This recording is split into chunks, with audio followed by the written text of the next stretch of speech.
Berjumpa kembali dalam program Bible Everyday. Hari ini saya mengajak Anda belajar di Mazmur pasal yang ke-72. Mazmur ini cukup spesial karena yang menulis adalah Salomo, anak daripada Daud, raja yang menggantikan Daud, dan Salomo adalah raja yang membawa Israel di puncak kejayaan.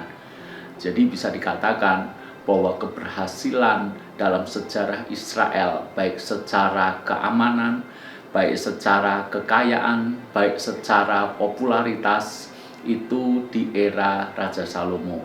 Dan sekarang kita akan belajar tentang kualitas seorang raja, kualitas seorang pemimpin.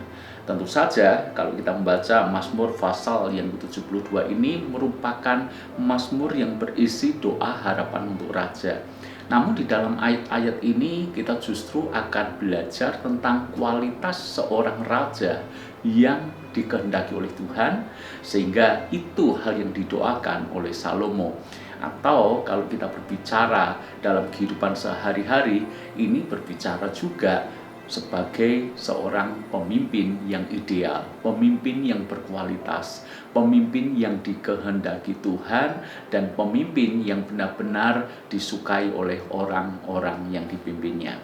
Ada beberapa kualitas di sini yang akan kita pelajari. Yang pertama adalah kalau kita membaca ayat yang ke-1 dan yang kedua. Dari Salomo, ya Allah, berikanlah hukum-Mu kepada raja dan keadilan-Mu kepada putra raja.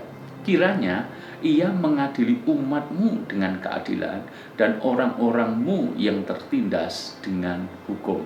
Maka hal yang pertama yang perlu dimiliki oleh seorang pemimpin adalah dia hidup dalam kebenaran dan dia hidup dalam keadilan. Dengan kata lain, seorang pemimpin adalah seorang yang karakternya teruji, orang yang punya integritas, orang yang tidak hanya menggunakan kekuasaannya untuk memerintah dan berlaku semena-mena, tetapi justru dia gunakan kekuasaannya untuk membawa orang-orang yang dipimpin mengalami kehidupan yang terbaik.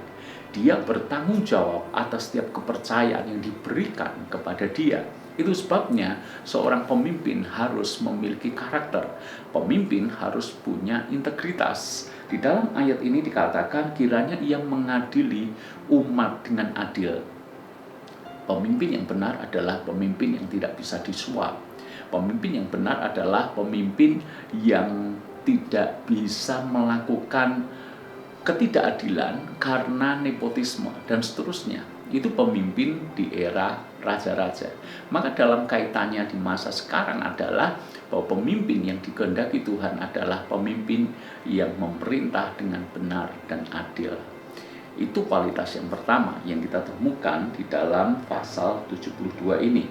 Kualitas seorang pemimpin yang kedua adalah kita baca ayat yang kelima. Kiranya lanjut umurnya selama ada matahari dan selama ada bulan turun-temurun. Kalau kita maju di ayat yang keempat dikatakan kiranya ia memberi keadilan kepada orang-orang yang tertindas dari bangsa itu, menolong orang-orang miskin tetapi meremukkan pemeras-pemeras. Pada zaman dulu, seorang raja itu bisa punya kesempatan untuk menumpuk kekayaan sebanyak-banyaknya. Dengan cara apa? Dengan cara mereka kong kali kong dengan para pemeras. Kalau demikian yang terjadi adalah rakyatlah yang dikorbankan. Maka pemimpin yang dikehendaki Tuhan, pemimpin yang benar adalah bukan pemimpin yang justru bersekutu dengan pemeras-pemeras untuk mengambil keuntungan dari rakyat yang dipimpinnya. Pemimpin yang benar adalah pemimpin yang justru peduli dan menolong orang-orang miskin, orang-orang lemah, orang-orang yang memang perlu diangkat. Itu pemimpin yang dikehendaki Tuhan. Maka jika Anda dan saya adalah seorang pemimpin, apakah kita cukup punya kepedulian terhadap orang-orang yang kita pimpin? Apakah kita juga punya hati yang mudah tergerak dengan belas kasihan untuk menolong mereka? Ingat, pemimpin bukan mengambil, tetapi memberi. Pemimpin bukan dia mencari keuntungan, tetapi justru pemimpin mestinya harus bersedia berkorban bagi orang-orang yang dipimpinnya. Pemimpin yang dikehendaki Tuhan adalah pemimpin yang peduli dan menolong. Kualitas yang ketiga dari seorang pemimpin, maka kita akan baca di dalam ayat yang ke-17. Biarlah namanya tetap selama-lamanya. Kiranya namanya semakin dikenal selama ada matahari.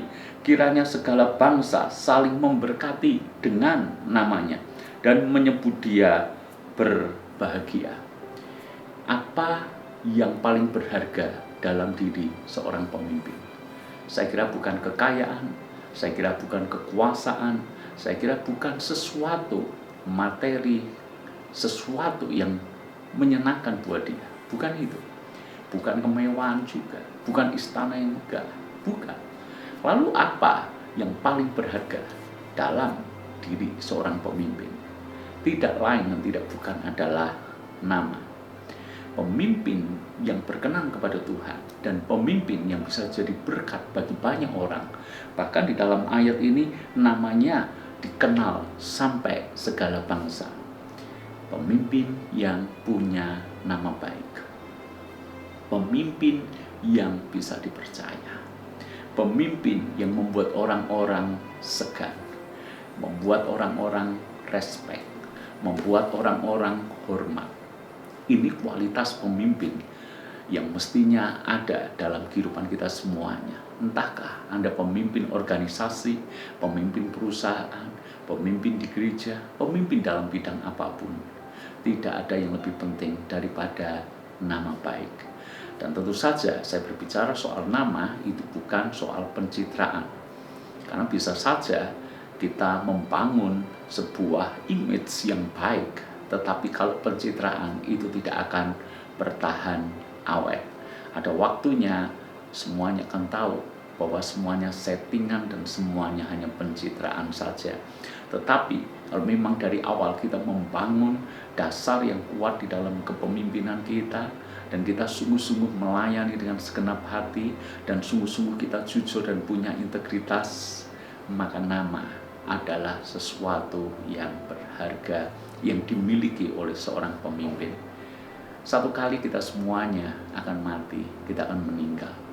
Tetapi pemimpin akan meninggalkan nama. Nama itulah yang akan selalu diingat. Nama itulah yang akan selalu dikenang. Pertanyaannya, ketika nanti kita harus berpulang dan kita akan meninggalkan nama, apa kenangan yang kita tinggalkan bagi orang-orang yang ada di bawah generasi kita? Saya berdoa mereka mengingat kita sebagai pemimpin yang takut akan Tuhan. Mereka mengingat kita sebagai pemimpin yang peduli dan suka menolong. Mereka mengingat kita sebagai pemimpin yang punya karakter. Dan hidup kita menginspirasi banyak orang. Tuhan berkati.